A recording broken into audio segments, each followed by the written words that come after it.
Hello. It is, I don't know what day. It's Monday. Right now it's September 18th. We're pre-recording an episode of Solid Ground because I will be out of town for a couple weeks. So we're not going to have our usual Monday live stream. So 2 weeks in a row, you guys get a pre-recorded treat.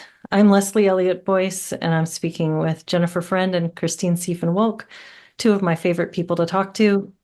And this is the Solid Ground live stream that's not live today, but usually is live every Monday at 10 a.m. Pacific. So please join us then if you're not already a regular. We love to include people who type into our live chat. So it's great to have all the feedback and the flow of conversation that comes in from the people who join us. So we miss that right now with this pre-recorded, but we look forward to seeing you guys when we get back. And just so you know, Solid Ground is a peer support community for anyone concerned about the imposition of critical social justice and/or authoritarian measures such as medical mandates in their workplace, university, children's schools, or community. We offer weekly online peer support groups in which members share ideas, thoughts, and support for how to navigate the impact of these ideologies and answer the question, where do we go from here? You can join our peer support group, which has multiple meetings per week, for $10 a month, and all the meetings are drop-in, so you can come to as many as you want. And you can join our forum on locals for just $5 a month. And if you'd like to find out more, visit Solid Ground Support on Substack to sign up or look for Solid Ground on Locals. And so, ladies, so much happening in the world. And we've had a couple of really interesting dialogues recently. So, I guess Yeah. there's a million things to talk about. Christine. Oh, well, let me just, there we go. Yeah, I was just saying how surprised I was. I found the comment so I can read it, but how surprised I was that they canceled Jimmy Kimmel's show because of a comment he made about Charlie Kirk, which was we hit this is the Jimmy Kimmel comment. We hit some new lows over the weekend with the MAGA gang desperately trying to characterize this kid who murdered Charlie Kirk as anything other than one of them and doing everything they can to score political points from it. So he was suggesting it was a MAGA person who killed one of their own, so to speak. That was what did it apparently. And I was just saying I was very surprised by that because coming from Disney, right, who owns ABC, and it was an ABC affiliate, several affiliates across the country who decided not to air the show because, in support or I guess in condemnation of what Jimmy Kimmel said. They're fairly left leaning organizations, news organizations, and companies in general. I mean, especially Disney.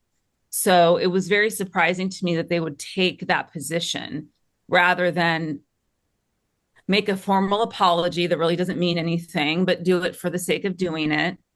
And maybe, suspend it for a couple of, I don't know, days, like a slap on the wrist, and then come back. But it seems like they say it's indefinite. I don't know if that's a permanent thing. It seems like people are saying it is a permanent cutting off the show.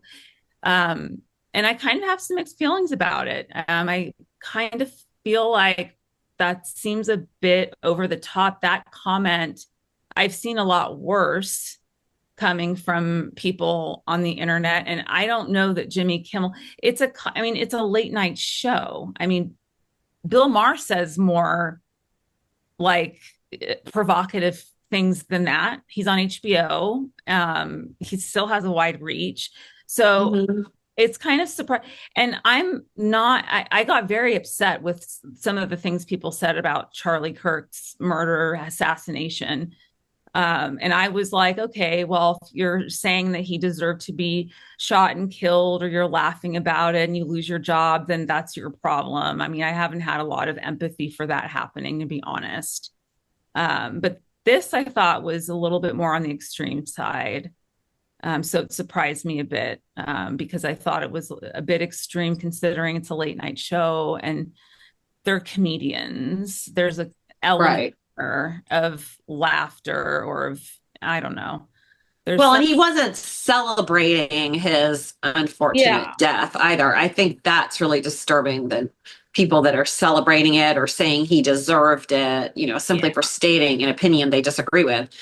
But this is just a statement about who he believes, what type of person he believes yeah, did it. Mhm. yeah, Yeah, I think it sets a really dangerous precedent to crack down on speech. I mean, this whole concept of hate speech, I yeah. really, really disagree with hate speech bans. I just, Mhm. and at the same time, I have to ask myself, like, where would I draw the line? Because I suppose I'm probably not a free speech absolutist either, because I don't, pornography has been uh, protected as free Yeah. speech. And I don't agree with the distribution of pornography. I think that there should be some decency, some regulation around obscenity that's allowed in the public, but I don't know what that looks like. So it's really interesting to enter into a conversation around this and not really even know where I would draw the line myself. I don't have a solid sense of what seems right, but I do feel really disturbed thinking about what you said, that is I mean, it's maybe a tasteless comment. Hmm. Maybe it's even offensive, Yeah, but correct. when I Why? heard that he had been canned for that or canceled or whatever form this cancellation takes, my immediate thought was he probably made a joke about his death, or Yes, he had Mhm. like said he deserved it or something like that. And when I read what it actually was that he'd said, I thought, oh, that's it. That doesn't seem like, I don't know. It seems like it is a little bit strange. Like, I'm not a fan of Jimmy Kimmel, me either. but I think that seems Yeah, I strong. think it seems overly severe. Definitely. Yeah. Would you guys think that maybe in terms of a restriction on speech, that a reasonable place to draw that line would be if there's incitement to violence? I mean, clear incitement to violence, not, oh, you're saying negative things and that will make people want to be violent, but actually endorsing or encouraging violence. Would that be a reasonable place to draw the line? Yeah. I Isn't think in that my where it's been drawn in the past? yeah, That is where it's been drawn in totally. the past until people decided to try to pass hate speech laws. Um, Remember being a kid, and the only things that were off limits, from what I recall, was a specific threat to killing the president and screaming fire in a large crowd where there wasn't one. I mhm. think those were the only two things that I ever remember being off limits growing up in terms of speech that was not protected. Like even saying I hate Jews, I hate Irish people, I hate even hating a large, Mhm. still comments were still considered to be free speech. Right. Hateful speech, mind you, but that was still considered to be your right to hate. Absolutely. You do have a right to hate people. It's within your own skull. I think maybe a line would be, and we need to band together and do this, this, and this, these acts of violence towards these people. That would be a place to draw a firm line. Mm-hmm. Yeah, I'm looking for the text of the tweet that got Lucy Connelly jailed. Are you familiar with this one? No. No. So Lucy Connelly is the wife of a like an MP or somebody in England. And I'm Oh. looking for the text. So there was the stabbing in Southport. I think this is where the kids at the Taylor Swift Oh, there were kids concert at that. No, they were at a Taylor Swift dance dance thing. class. Yeah. Yeah, yeah. And so she's the wife of a former Tory councillor. And this guy Axel Rudakubana murdered three children in that attack. And then she said, I think uh, injured several others as well. yeah, he injured 10 others. Yeah, it's just horrible. So Nightmare. she wrote a tweet that said, Mass deportation now. Set fire to all the effing hotels full of the bastards for all I care. If that makes me racist, so be it. So she says mass deportation now. And then she says set fire to the hotels for all I care. And I think that that was taken to be an incitement of violence. It was hate Hmm. speech and it was incitement. So if you, this is where I feel like it gets super slippery.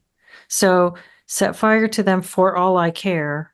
Is that different than saying go forth and set fire to them? And is it different? Like you see so many people talking about punch turfs, right? Punch a Hmm. Nazi, hit turfs or killed whatever.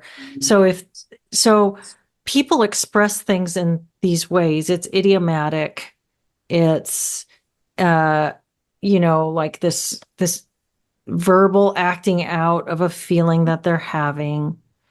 Um and it's I think we can universally look at that and say that that seems pretty unhealthy and dysfunctional. It doesn't seem like you're not in a good place when you're doing that. Hmm. But is it equal to inciting violence? And when is it? Is it when it's your side and somebody you agree with saying it that it's okay, and that when it's somebody who's Mm-hmm. saying something that you something harsh against people that you have sympathy for, that you disagree with it? I mean, there seems like there's Right. a lot. Like we just saw Graham Linehan get arrested when he got back to the UK for some tweets about trans people that people didn't like. He was actually arrested in the airport, like as soon as he set foot off the plane.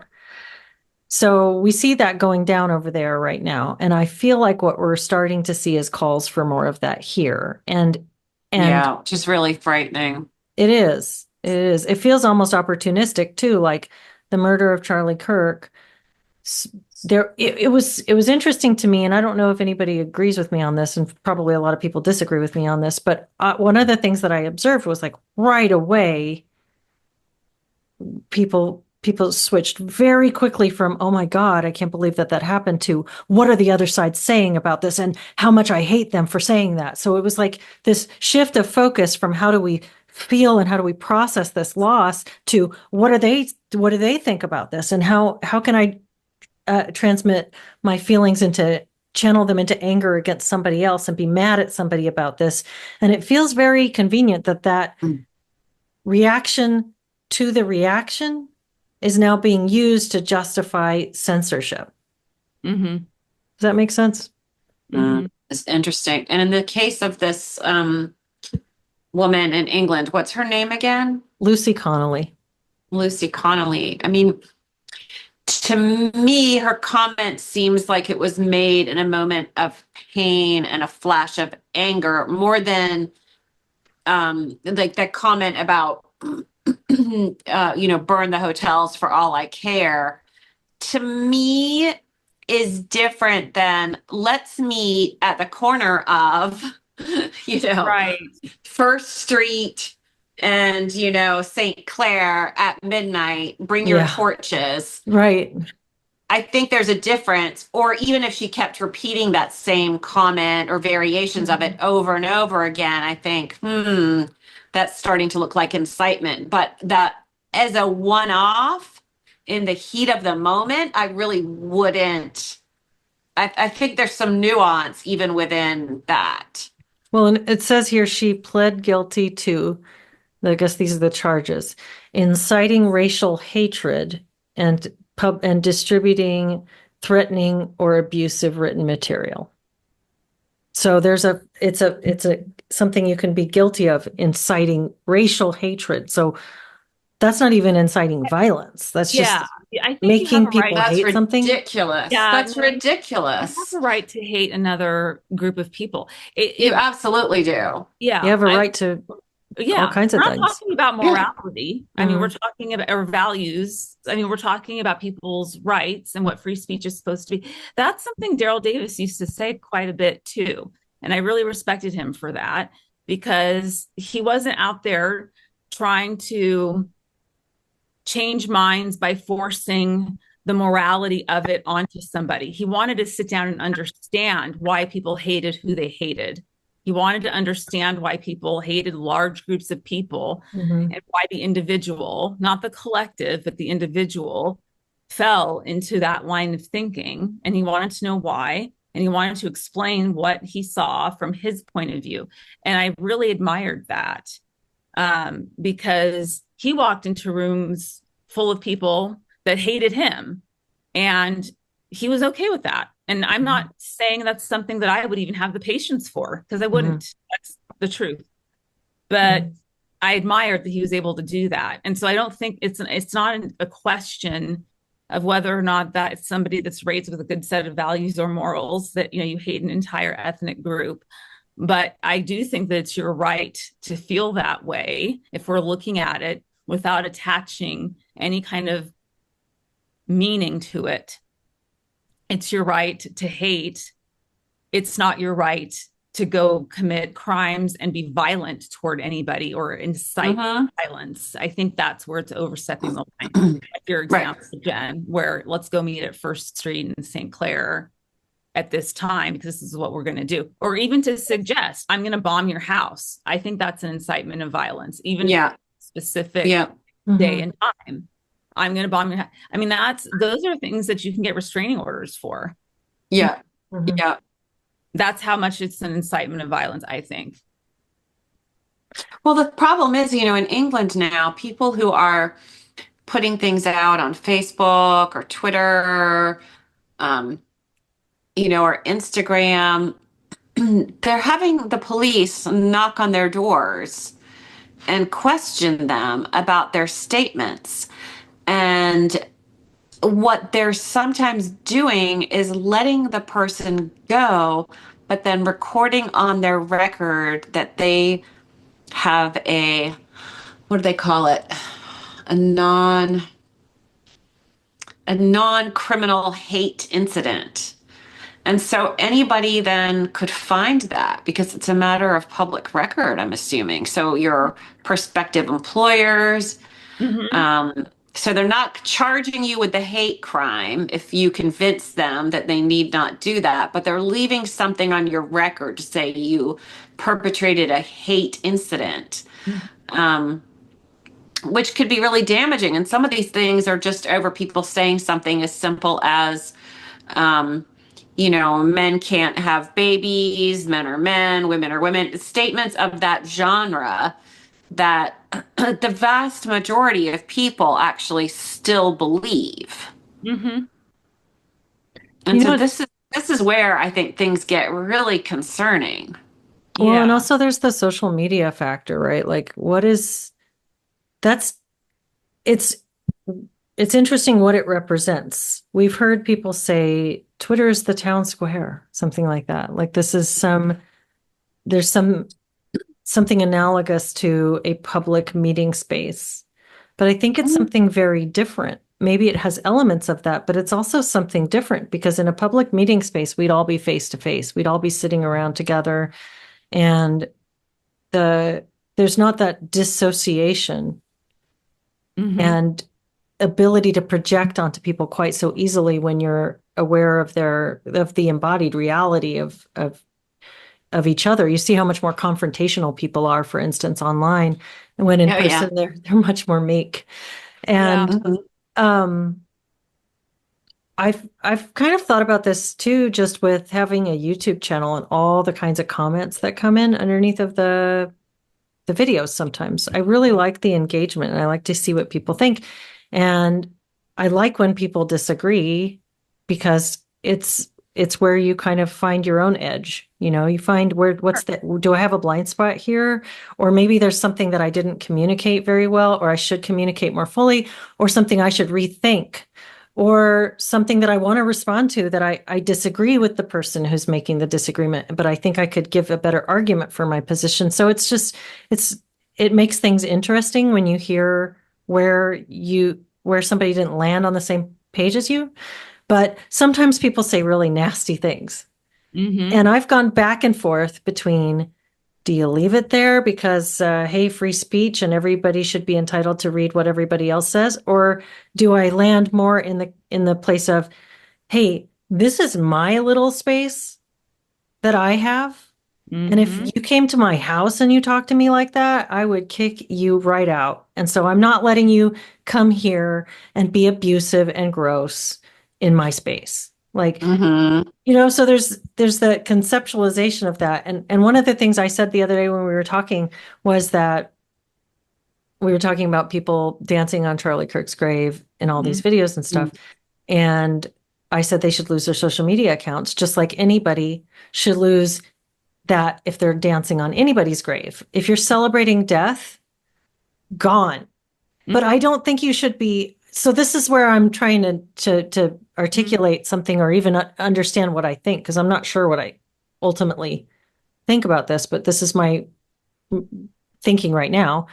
I don't think that should be legal, but I think that it violates some sort of public decency, sort of, if you're the one curating and moderating a space for people to come, it's totally acceptable to say, here's the rules of this space. We are going to avoid certain kinds of speech, and I can suspend your account or block you or whatever if you're saying things that are indecent or obscene. But that doesn't necessarily rise to the level of legal. Like the cops shouldn't be involved in that.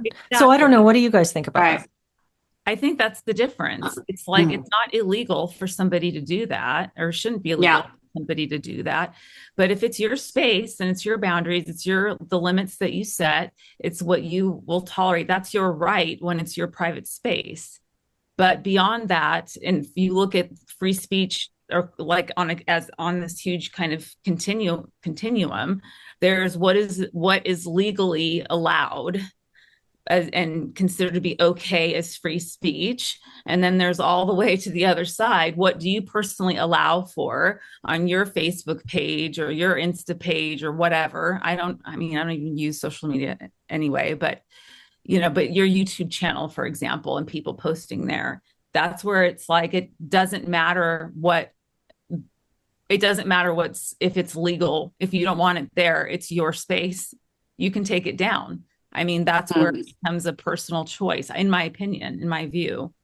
Right. But the police shouldn't knock No, on your door, you right, know? right.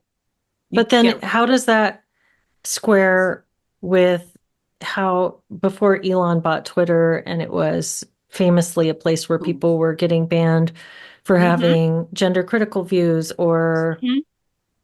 not being on board with CRT or something? How where are where's the line between the right to have your opinion about things and the right of a moderator or space holder to say what's allowed and what's not? I think the problem was that there was sort of an uneven application of Yeah. free expression on Twitter, and people that were making comments that were sort of criticizing left-leaning ideas were the ones who seemed to be getting banned. Mhm.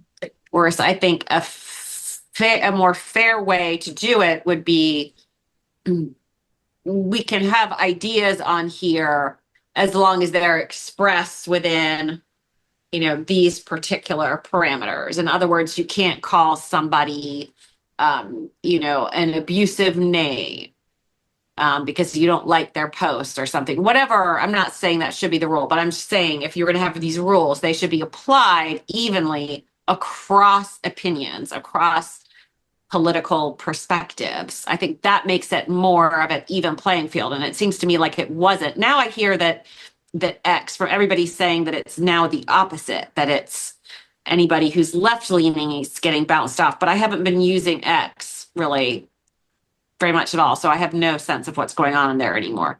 But I think a fair application across the board. So it'd be Yeah. process based, not content based. Coming back to Yeah. that, like you can say whatever you want as long as you avoid saying it in these particular ways. Yeah, or incite violence, That's basically you can engage in civil discourse on here. Mhm. Whereas there are people that were definitely getting um suspensions from Twitter before who didn't say anything uncivil. They just said something that was unpopular with the Mm-hmm. moderators. And then there was a lot of, Twitter and Facebook in particular. And I think this has come out as like common knowledge, I think, at this point, was also influenced, especially during COVID times, was influenced by what was happening in DC on what they Mhm. would allow on to Facebook and what they were going to take down. This whole like misinformation and all of that.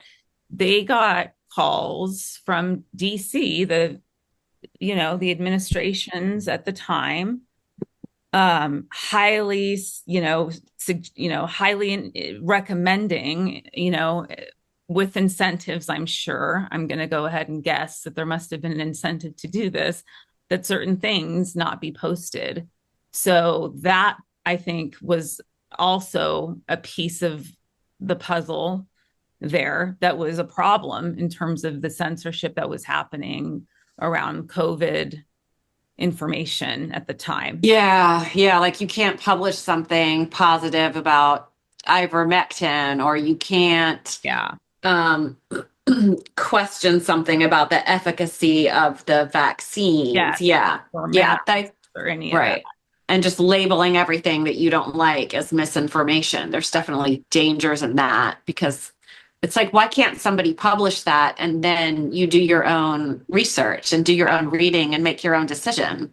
Well, Exactly. the argument that they'll use, they always massage these things. I think anybody who wants to make a case that something shouldn't be allowed will try to equate it to something else. Like if you, I saw this post on Twitter a couple weeks ago. It got a ton of likes, and it was a pro-life post for anti-abortion, and it was a comment on a mom who had she was I'm trying to like do this without belaboring it, but I guess I have to give a little context. So she was saying, here's it's a my child is one, but I'm flashing back to a year ago, right after Roe v. Wade was overturned, and I almost died of preeclampsia, and they dismissed my medical concerns because all of the attention was for the health of the baby, not for my health. Mhm.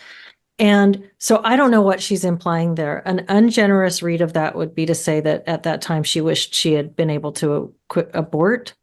But if she's almost at term, then, it wouldn't even be abortion. It would just be like forcing the birth. It would be like an emergency C-section or something like that.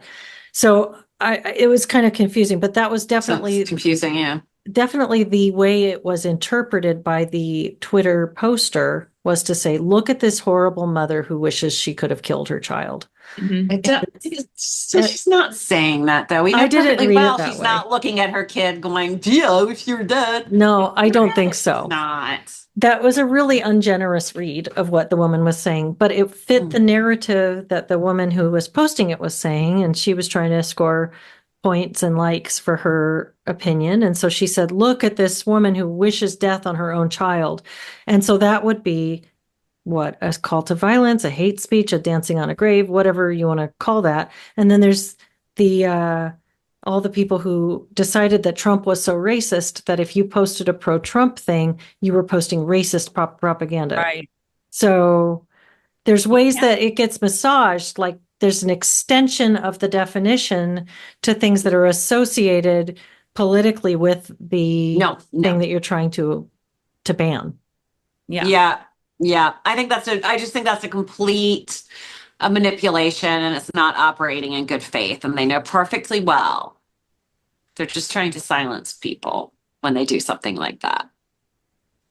It was really interesting. This is a little bit off topic, but kind of when you mentioned something about pro Trump, it came up in my group a few groups ago about what, you know, pictures of or posting, the posting of a flag in front of your house, or making a post of it where you put the little flag in the little picture of the flag Like being American flag?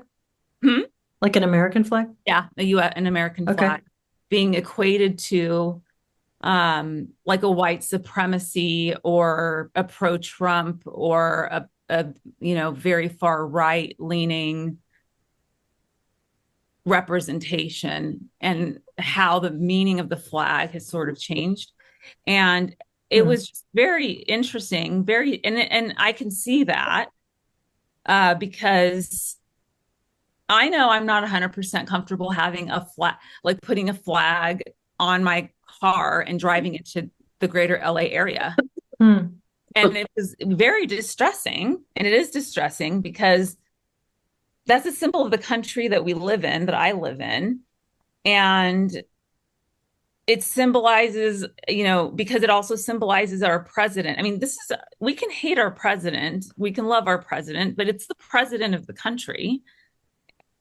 I guess, and I'm trying to work out my thoughts about this, but I don't think it's a bad thing to have some kind of love for country in the middle of all of this mess that we're in on multiple levels.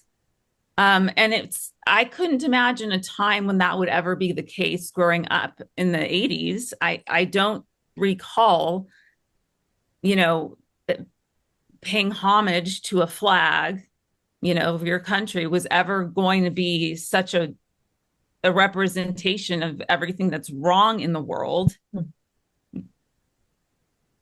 Because I'm kind of fumbling all over here, but No, there's it's really strange. It really, like a simple read of that would be that the people who are against your flag are against your country, and is kind yeah, of like, what are you doing trying to that it doesn't feel like a reform movement that says this country is fundamentally worth yeah, saving and worth improving. It feels like an yeah, Yeah. Oh, anti-American yeah. movement. yes, and that you're supporting Trump by flying your flag. I mean, those Yeah. two, I don't know. Yeah, that's very true. And I don't, yeah, I don't, that's very bothersome to me also. I think people are doing a lot of reading into things these Yeah. days, and they're sort of hyper vigilant about anybody with whom they might disagree and very quick to label that person. To me, if you see an American flag, it just means the person likes the US. That Yes. and literally I stop there. I don't make a chain of assumptions about that person's political viewpoints because the truth is you just don't know. And then if you were going to have if you were a person who liked to have a flag, what are you going to do? Then remove it every time there's a president that you happen to disagree with? Oh, okay, no more of this. What if you have like a flag sticker on your car? You're going to like get your Rip nail it polish off. remover and take it off if someone Yeah. gets in office you don't like, and then 4 years Huh. later you're going to put on a new one. It's just, It's crazy. But I feel like I guess it came up for me because I equate that to free speech in some regard, yeah, in some way. absolutely. Yeah. Yeah, I agree. I agree. So I have a question for you guys. It Yes. seems like we're in this opinion age.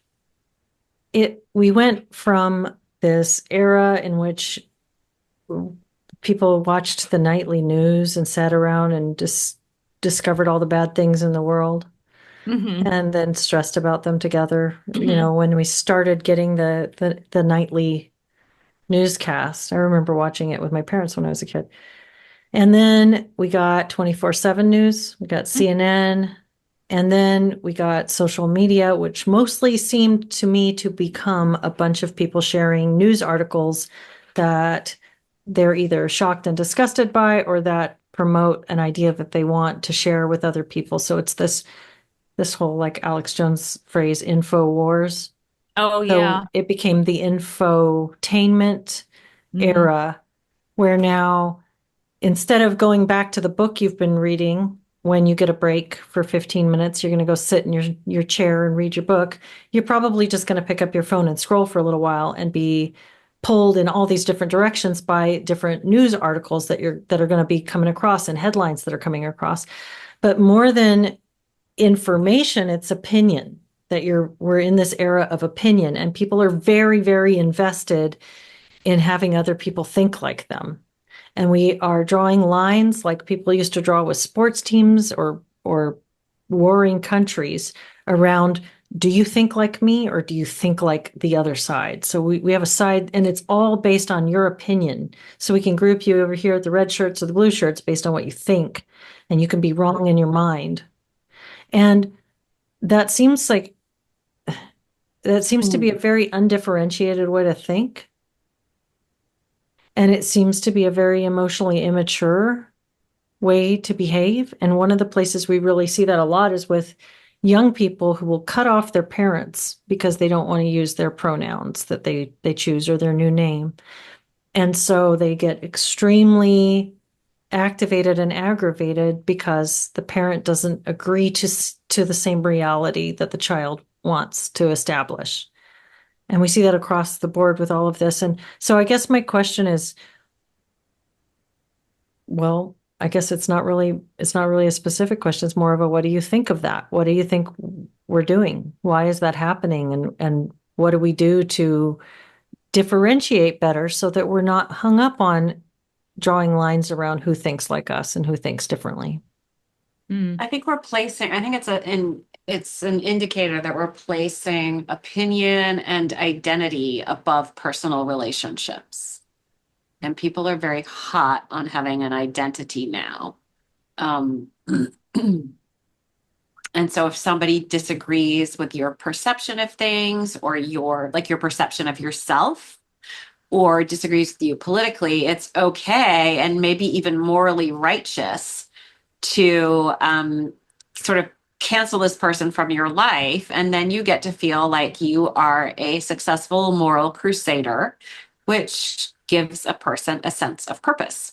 I think Mm. it's all erroneous, but I think that that's the dynamic that's taking place. And people are using things for identities that are very subjective. And it's not that I don't believe that the subjective experience of an individual is important. I think it's incredibly important and interesting. But to insist that everybody share your subjective experience of yourself is really quite arrogant and it's an unrealistic expectation. I cannot control how other people see me.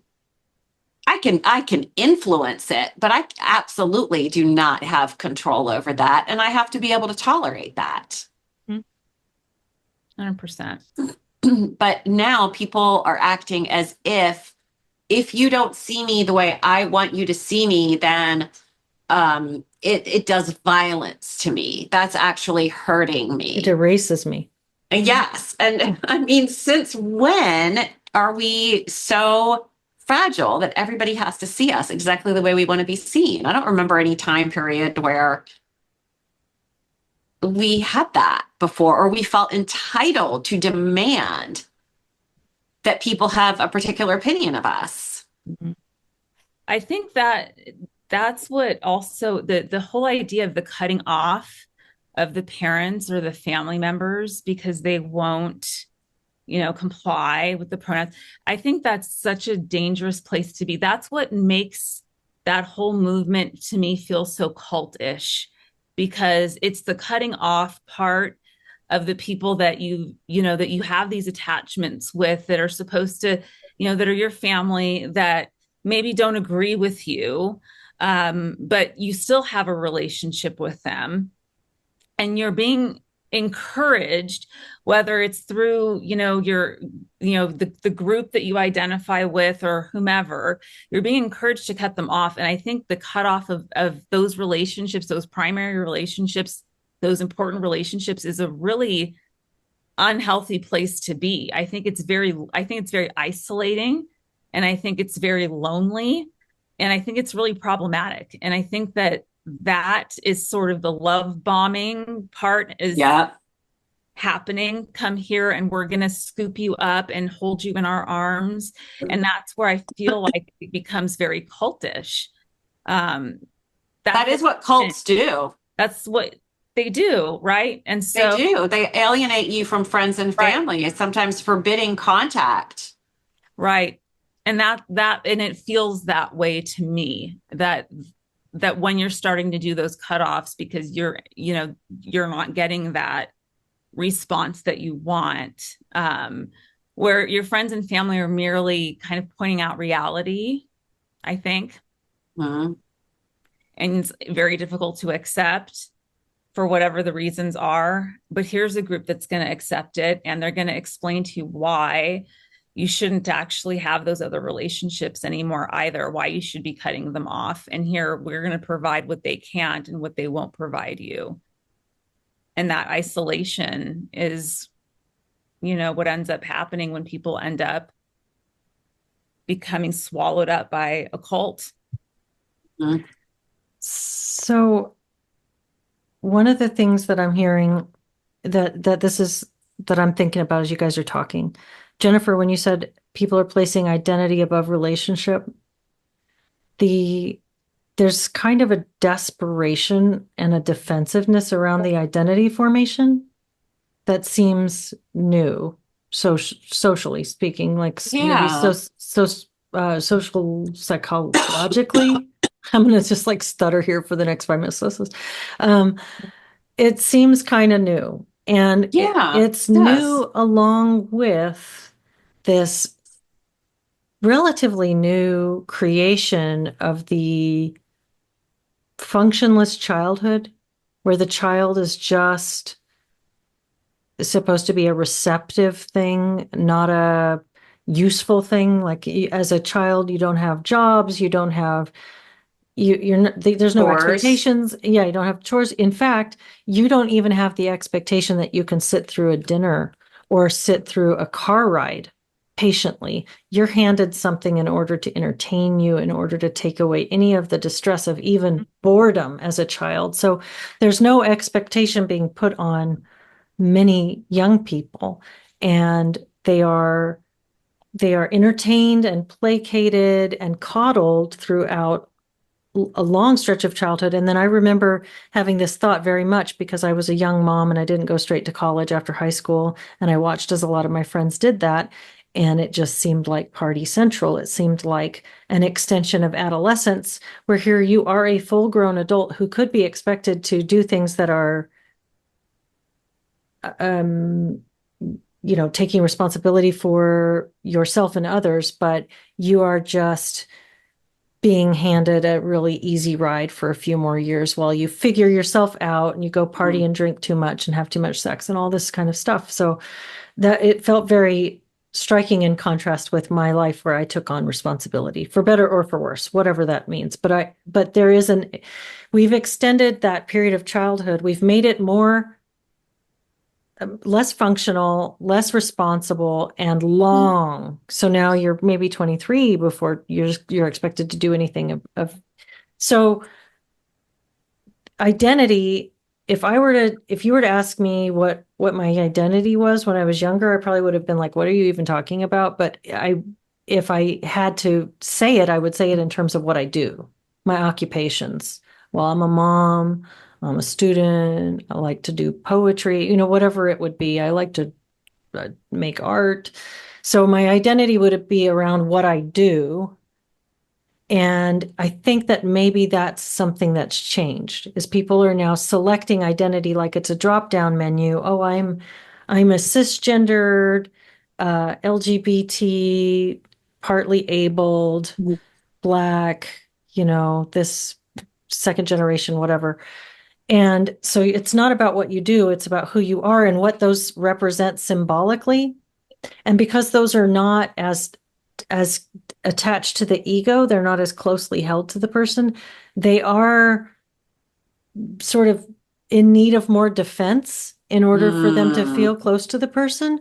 And I'm wondering if maybe there's Mm. I don't know if maybe Erickson does any of this in developmental theory. I don't think Piaget necessarily does, but I wonder if there's some sort of Mm. uh, developmental process by which you first have to become something that is something before you launch into mature relationship. And Mm.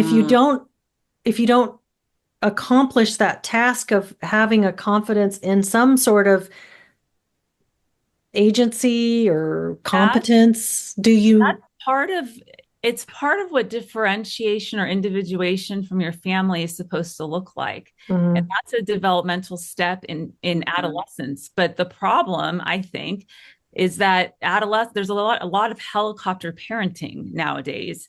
Yeah. So kids aren't being given the space, adolescents, to kind of make their mistakes, to kind of go to be able to leave the family unit and go do whatever you do, make your mistakes or whatever, and be able to return back to the family unit and be able to be accepted and loved and cared for.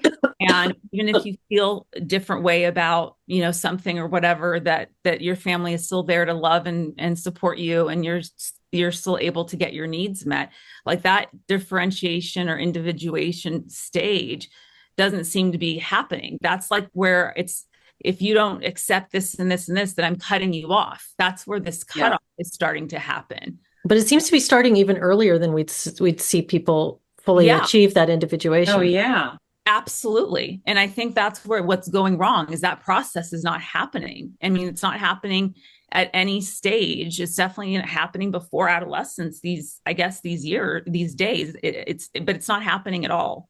It's happening as an actual cutoff rather than you're becoming who you want to be, and integrating into your family, and you're being accepted, or even if you're not accepted, your pronouns aren't accepted, for example, there's still not meant to be a cutoff there.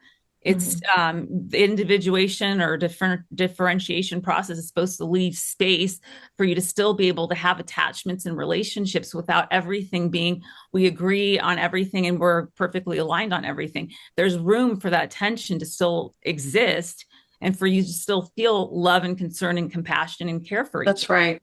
That's right. And you don't have to cut people out of your family other. because they Yeah, voted differently. Whereas now, some people are being encouraged to do that. those Um, processes are not happening. These are actual cutoffs. That's, I Can you think, address the relationship between failure to individuate and cutoff? um, failure to individuate and cutoff. So individuation is such that you become your own person, in a sense, you develop your own relationships, and you develop your own relationships to yourself and to others, but you're still able to have relationships with your primary attachment figures like your parents, your siblings, and still hold different views from each other while still being able to love each other and have relationships and intimacy, emotional intimacy with each other, and still kind of agree to disagree on certain things, but that doesn't damage the actual attachment. The cutoff is, you don't like what I'm doing, you don't agree with me, you don't accept this and this about me, therefore I'm never going to speak to you again, and you're cut out from my life completely. So that process, there's no healthy, bringing in, these new qualities that I bring into the family unit, and this new person who, that I am and what I care about now, and how I've developed, and that being something that is welcomed in. You start that process even at the toddler age. When toddlers start running, you bring your toddler to the playground and you sit there, your toddler runs off and plays, and every once in a while looks over to see if you're still there, right? And they see that you're there and they get back to their playing, then they come run over and they get a little drink of water and they go back and they start playing again. They're already starting a bit of an individuation process that way. They want to know, can I go and find myself, and play with these kids? And are you still going to be there? And you are still there. And so that makes them feel safe, that there's a safety in the relationship there. But if you were to just leave and abandon your child altogether and not be there for your kid when they turn around and look, that process of healthy individuation has just totally been injured right there. Mhm. Now it's become an abandonment, and it becomes a problem with other relationships and other attachments you have going forward. I hope that made sense. Yeah, I think that's really helpful to just spell it out, Yeah. that process. Yeah. Any final thoughts from you, Jen? I know it's kind of abrupt, but we're coming up to time. oh my gosh, that went by so fast. I Yeah. know. No, I don't have any final thoughts. That was very quick. Thank you. I'll see you in almost a week. I made you something too. So here, I'll give you a sneak preview. I made you a cup. Oh That's my God. So absolutely beautiful. sneak Thank preview. you. You're welcome. It's the same pattern in one of the ones you have, I think. Different Awesome. color. Yeah. Well, I hope you guys have a good weekend, and I hope everybody watching has a wonderful week. And we will be back. What is the date? It's the first Monday in October that we will be back. And I'll find it.